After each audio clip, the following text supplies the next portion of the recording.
Good afternoon, everybody. Jamie with Unleashed Omaha here.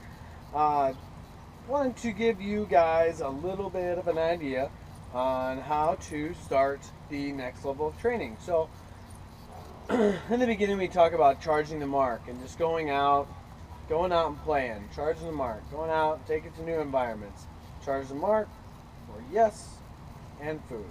Okay, charging the mark, yes, and food.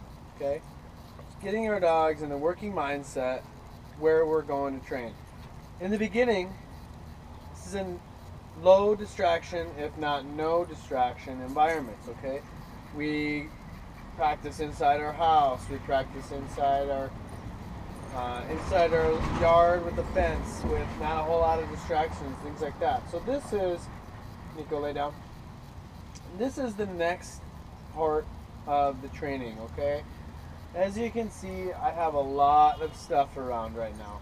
I have 6 bowls of food laying around. I have a dog laying around. I have a crunchy ring, 2 squeaker toys, a crunchy toy that they like, tennis balls, other big balls with tennis balls in them. Just a few of my dogs' favorite things to play with, So in the beginning of this, you're not going to have a gauntlet set up like this, okay? Your first initial distraction setting starts with one bowl of food, okay? You can set it down and start working, so you let your dog know it's there. Your dog has good idea that there's food there. And I don't want to tell my dog no at this point.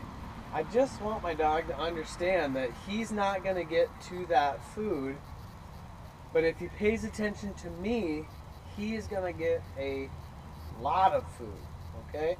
Or a lot of different play sessions and stuff. So if my dog is more toy driven, then going out and starting to put like toys down on the ground, maybe squeakers, whatever like that, and going through the same steps that we went through with play around these new distractions. So this is just my yard. Like I said, 6, 7 bowls of food, half a dozen toys. I'm not going to correct him for going at the toys. I'm simply going to stop him with the leash. Once your dogs start to get more understanding of the game, you won't need the leash because you can instantly really call them off of the toy by either you can go through the Leave It video that I made, and that kind of talks about how we start to show the dog how to leave the food alone, right? So if we're playing and we're working, pay attention to me. If I call your name, you're going to get paid, we're going to play, we're going to have a good time if you pay attention to me. At the same time, I have my leash here, so if my dog decides to go off and check out a bowl of food, in my beginning stages of training, I just limit the dog from getting there. I just block them. I don't correct them. I don't yank on the leash. I don't give them a prong collar correction. I don't zap them with the e-collar. I just block them. Sometimes I have them in a harness. Sometimes I'll have them on a leash. I just simply block them from getting to what they want, okay? And if I gotta hold them out there for a minute, they're like trying, and then all of a sudden they turn around, yes, I mark it. I mark them turning around and looking to me, okay? So this is the second part of training. Now we have to start training with other stuff around, what we call competing motivators. Yeah, as owners, we're pretty cool. We go out, we have playtime, we throw the frisbee, we throw the balls around, we have food on us all the time. We've established this relationship that we are really, really awesome. Now, we're going to start putting other awesome things in our training environments, okay? So, the dog will have that choice to go over to that new object. If they do, I simply restrain them from getting to that object And then the moment that they give up on that object, I mark it yes, and they come back to me and they feed. I'll probably only have to do this a couple dozen times before the dog starts to realize, hey, this guy is awesome. I'm getting paid all day. We're showing them where the bank is, okay? You get your money from the bank. You don't get your money from the streets. You don't get your money from other people. You don't get your money from strangers. You don't get your money from laying on the ground. You know, and money can be toys, money can be food. And I always say, like, with your food, don't do like one kibble every time. Yes, one kibble. Yes, one kibble, right? We're not living in communist Russia.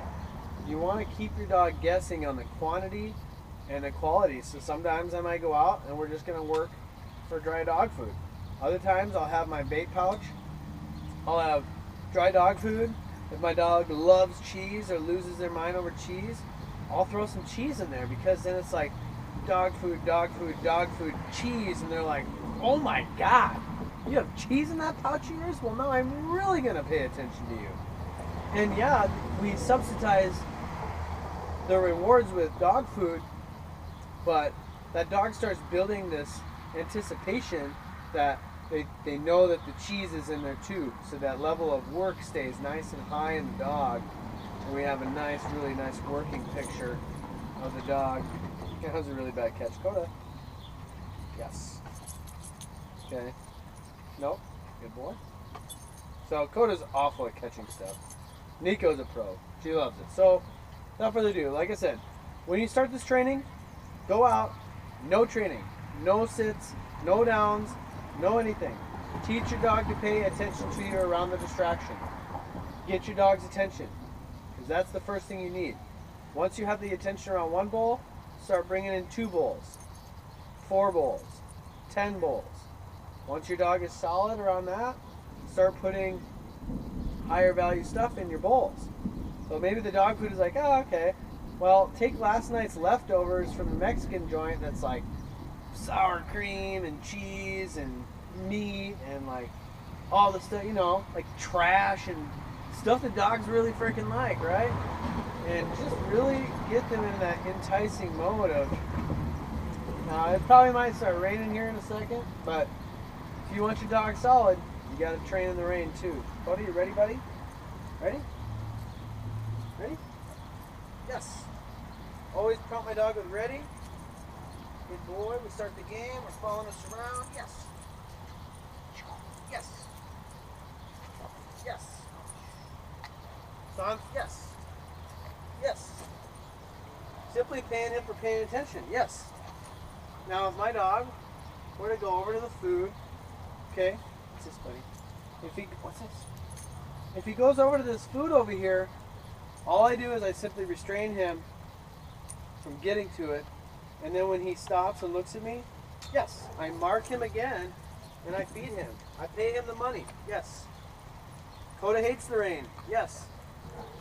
And we're working on that so that we can start understanding that, yes, you can get paid in the rain, you can get paid in the sun, you can get paid in the wind, you can get paid in the snow. Generalize your relationship is the same, yes, everywhere you go, yes.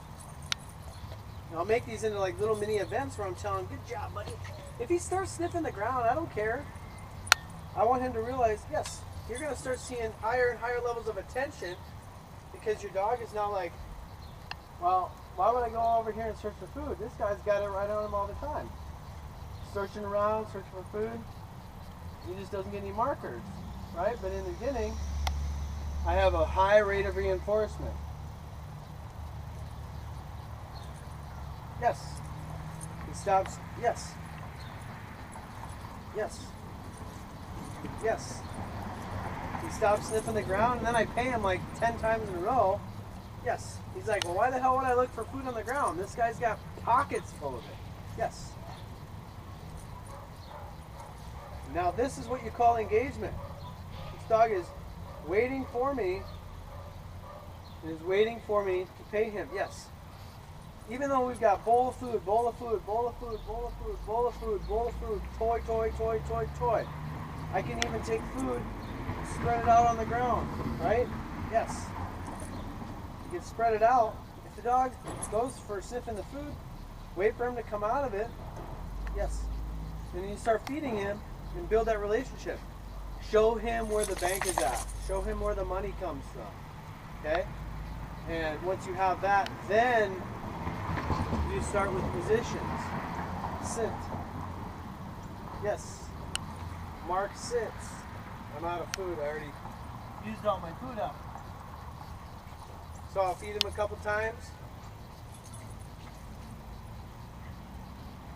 Or if my dogs... So your dog should be familiar with sitting, stand, sit, stand, down, stand. Yes. Your dog should be familiar with all their commands before you move to this distraction phase, okay? If they don't know sit and they don't know how to get engaged with you without you tugging on the leash or saying, dang it, come on, like pay attention to me, pay attention to me, pay attention to me, then you need more engagement work with your dog. Get your dog to where they're completely tuned in. Yes. They, you know, they want to play with you. Go on, touch. Sit. Yes. Okay, so I'm just playing with him. Playing with him, push him back a little bit. He comes back to me. Good boy. Ah, yes. I push him away from me. He comes back at me and he's like, no, sucker, play. Play with me, right? Yes. He goes over there, looks for a couple of things. He's not getting into any of his distractions. Yes. I'll pay him. Okay, now he's pretty good at this game, so I'll start amping it up and I'll start asking him for multiple commands. Sit. Stand. Down. Stand. Heel. Sit. Stand. Down. Come. Come. Switch. Yes. Heel. Sit. Down. Place. Place. Good. Come. Through. Through. Through. Yes. Good. We're just playing. We're just dinking around, you know. Good boy. We're done. And when I say we're done, that is the end of the session. We're finished with playing. He can go back to being a dog, okay? But the no taking food out of my distractions is still what we're building on, right? So if the reward is not coming from me directly, leave it alone, okay? We want to build these games to where they're inclusive. They're inclusive. The toy should be a game that is included with me, okay? The food, if it's on the ground and it doesn't come from me, leave it alone. It's not yours. Leave it, right? But we also do rewarding games to where we'll have bowls of food. We'll have a bowl of food out. We'll entice him with it. We tell him leave it. He leaves it alone. And at first they're on a leash. He's very familiar with leave it. He's not finished yet. Now we haven't done all the stuff for like out of sight stuff, so he's kind of a sneaky little bastard, and sometimes he'll wait till I'm out of sight and he'll sneak it. But I haven't taken the time to go through and teach him that the leave it command means do not touch it even if I go out of sight. Even if, now the next part of the training, we're going to start involving a helper. So we're going to actually start having another person in the environment with things like toys and things like food and trying to distract our dogs away from us, okay, and create an additional level of conflict, okay?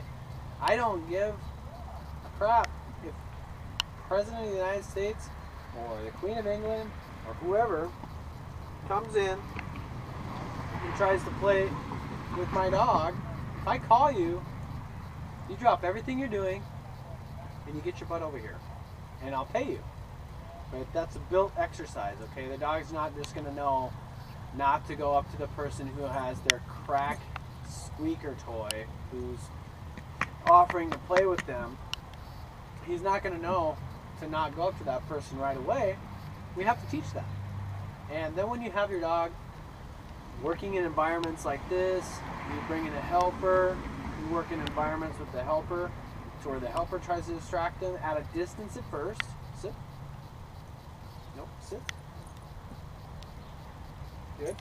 At a distance at first, okay? Good boy. And then as they get more proficient, then we move our helper closer and closer, okay?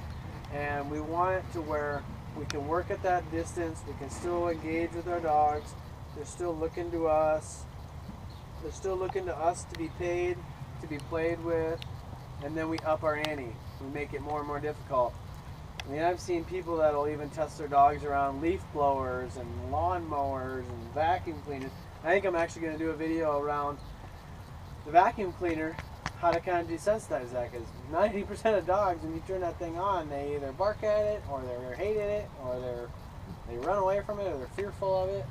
And we want to show our dogs that they have nothing to worry about, regardless of whatever's in any environment. To look to us, don't sit.